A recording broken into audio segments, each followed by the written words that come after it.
السلام عليكم ورحمة الله تعالى وبركاته. كي دايرين الإخوان؟ لاباس عليكم؟ بغيكم تكونوا دائما بخير وعلى خير. اليوم إن شاء الله كما قريتوا في العنوان كيفاش كيفاش نحسب التكلفة، يعني شحال ديال الزليج غادي يخصني في المنزل ديالي. هادو الناس اللي مقبلين على شراء ديال الزليج أو الإصلاح، الناس كيسولوا لي بزاف شحال يمكن لي، كيفاش غادي ندير الطريقة باش نحسب الزليج. هذا الشيء علاش درت انا هذا الفيديو، واحد الطريقه سهله وكتعرف راسك شحال غادي تاخذ ديال الزليج وشحال غادي يخصك في الدار. وهنايا غادي نحسبوا الشوت وغادي نحسبوا الثمن ديال الكولا، يعني شحال الكولا غادي تخصني. خليك معايا ان شاء الله هاد الديتاي كامل. كيفاش غادي نحسبوا المساحه ديال الزليج اللي غادي يخصنا في المنزل ديالنا. حنا غادي نقسموها على 4 ديال الخطوات. الخطوه الاولى هو عادي كنمشيو كنضربوا الطول في العرض، كتعطينا المساحه بالمتر المربع، يعني المتر كاري. هذا بالنسبه للزليج. اما كيبقى لينا البلينتا، يعني البلينتا كيفاش غادي يمكن لينا غادي نحسبوها. سهله، هو غادي نضربوا الطول في العرض كتعطينا المساحه. هنا هو من ناحيه البلينتا كنديروها يا على 7 سنتيم ولا على 10 سنتيم. هذا حنا اللي كنتحكموا في لابلانت كيفاش غادي نديروا ليها في العبار ديالها. سهله، غادي نديروا المساحه الاجماليه اللي شاطينا بالمتر مربع كنضربوها في 0.10. مثلا نعطيو مثال، كنديروا مثلا 16 متر كاري. الا ضربناها في 16 كضربنا 16 متر مضروبه في 0.10 كتعطينا 1.60، يعني متر فاصلة 60. هذا من ناحيه البلينتا. هذا يعني حنا دابا حسبنا البلينتا وحسبنا المتر كاري. اما بالنسبه للحيوط ما يمكنش لينا غادي نحسبوا البلينتا، كنحسبوا الطول في العرض وكنحيدوا الخاوي اللي كيكون عندنا. الخاوي اللي هو الباب، بحال الا كان عندنا الشرجون كنحيدوه وتما كيعطينا المتر كاري. هذا بالنسبه للزليج.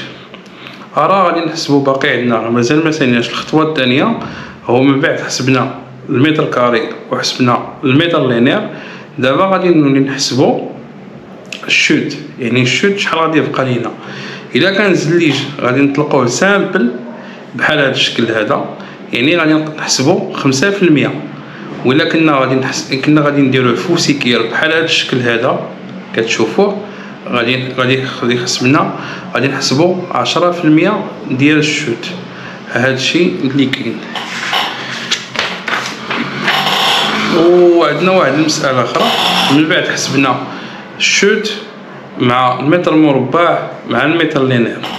اوكي، دابا كاينه واحد المساله اخرى اللي هي حنايا الزليج ما كيتباعش بالمتر كاري قد ما كيتباع بالكرتونه.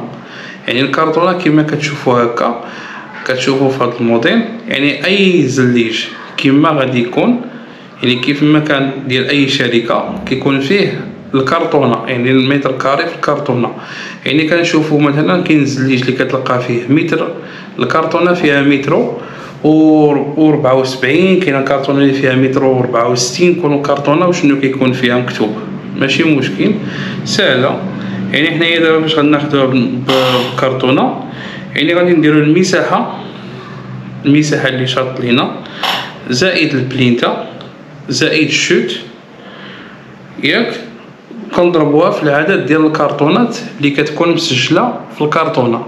وهنايا كيكون عندك كاع الزليج اللي غادي تحتاج في الدار مع الشوت ومع كل شيء. هذه المعلومه ان شاء الله تكون غادي تفيدكم بزاف وسهله. يعني ما عندكش فاش تلف، ولا تلفتي عاود رجع للفيديو راه كلشي شرح مضبوط. هذا في حاله. وكيفاش نحسبوا الكولا؟ دابا وصلنا للكولا. يعني كيقول لك الناس، او عفوا بعدا قبل ما نرجعوا للكولا، علاش انا درت هذا الفيديو؟ حيت كاين الناس اللي كيبغيو يشريو الزليج كيتردد، الا شرا واحد لا كونتيتي كثيره غتبقى ليه فراسو، ما يمكنش يردها ليه ولا المكازا، ياك.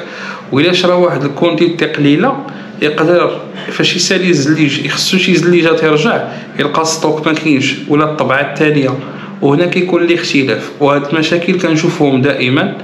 يعني كيقول لي ها هو نفس الموديل ونفس الريفيرونس، ولكن ماشي نفس الطبعه. هذيك الطبعه الاولى ولا الطبعه الثانيه كيكون فيها واحد الاختلاف، واحد النيونس بيناتهم، ضروري غادي نشوفوهم حنا كنلقاو الطباعين مختلفين. وهكاك شنو غادي دير ديك الساعات؟ هذا هو علاش درت هذا الفيديو، باش الناس يكونوا الا غادي ياخذوا الزليج يضبط المسائل ديالو ويتقدى الزليج كي كيقولوا بامان الله. وتا الشوت تا المعلم فاش كيعطيه الشوت يعني 5% ولا 10% كيكون المعلم حتى هو ما كيبقاش يبدا يقطع، كيعرف شنو غادي يدير وما كيضيعش مول الدار وما كيضيعش السلعه ديال الناس. هذه من واحد الناحيه. اما بالنسبه للكولا، الكولا ساهل حلها، يعني كنضربوا عندنا من داك الميتراج اللي عندنا ديال الزليج كاملو كنقسموه على 4 وكيعطيك داكشي اللي خرج لك. هذاك هو العدد ديال الخناشي اللي يمكن لك تجيب. وتبارك الله عليكم، تلاقاو في فيديو اخر وفكره جديده. الله يعاونكم.